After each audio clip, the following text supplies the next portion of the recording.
Now back to Inside West Virginia Politics with Mark Curtis.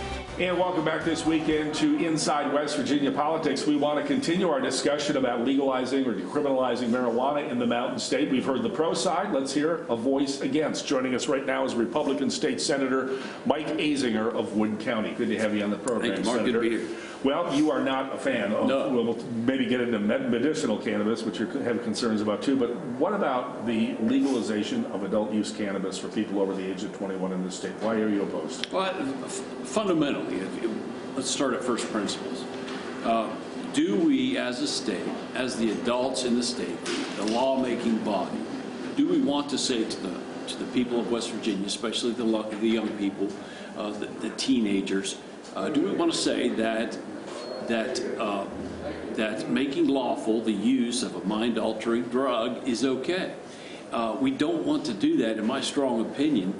And where they are doing that, in these states that have legalized, like Colorado, teen marijuana use is going up.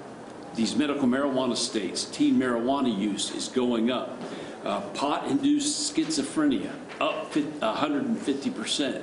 I wanted to ask you about that because are you concerned there's a parallel to alcohol, for example? I mean, you and I both went to high school. Kids got right. beer and liquor, even though they were 21 years old. I mean, the backers of this say it's 21 and older, but are you worried about the trickle-down effect of people getting it illegally, teenagers? You're talking about getting marijuana. Marijuana. Of course. Readily as they might get other products that are legal. Sure. I think everyone understands intuitively that it's a gateway drug. And they'll argue the point, no, it's not. Everybody understands intuitively it's a gateway drug. And you'll hear that testimony from opioid users and from drug users, the folks that are in treatment right now. Many of them started with marijuana. And it's a bad deal. I think the analogy people use is it's not a cause and effect relationship. Marijuana doesn't cause people to use opioids, but there's a relationship in that some people have used both, and that's the concern. I think that what it does, and maybe there's some truth to this with alcohol also. I don't know. I think it's apples and oranges when you go with those two, but when you use marijuana, I think it makes it easier to go to the next step. There's not that fear with it and that mystique with it. It breaks down that barrier that is naturally there, that gives us that natural fear of something unknown and potentially dangerous. One of the things that Governor Justice has told me from time to time, and he supported medicinal marijuana, he signed the bill into law. Right. And he supports it being implemented.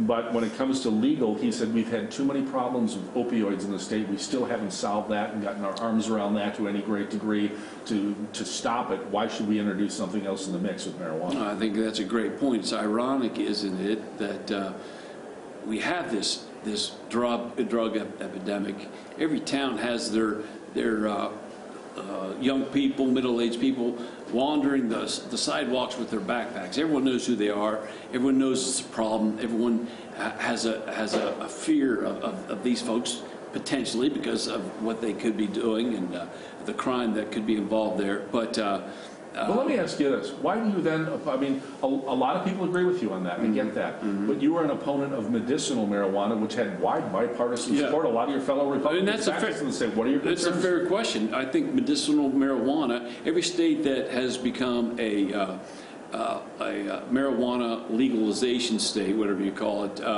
has first become a medicinal marijuana state. And I think that's the grand strategy that started way back when, where they changed the whole face of marijuana from the your typical pothead to grandma needing her medicines. If you want to have a CBD oil or some kind of medicinal use from marijuana, send it through the avenues that you have to with every other drug. Send it to the FDA, have them approve it, and then bring it into the market like we do every other drug. But well, there's talk of that in Washington, and President Trump has hinted sometimes that he might ask the FDA to take it off of Schedule I and not make it a narcotic like heroin. And would you favor that? I think taking it off Schedule I is dangerous. I think that it was a Schedule I drug for a reason. It has the effects it have are obviously bad for society. Take the use it has medicinally, create whatever drug you need to create, that make sure it's helpful. Send it through the FDA, bring it to the markets like you do anything else. All right, we've had the pro and con side of legalizing marijuana, both for recreational and medicinal use. We like to have a fair and balanced debate. We'll follow it as it goes through the legislature. We want to thank Senator Mike Azinger, Republican of Wood County, for joining us. We'll have more of Inside West Virginia Politics after this break.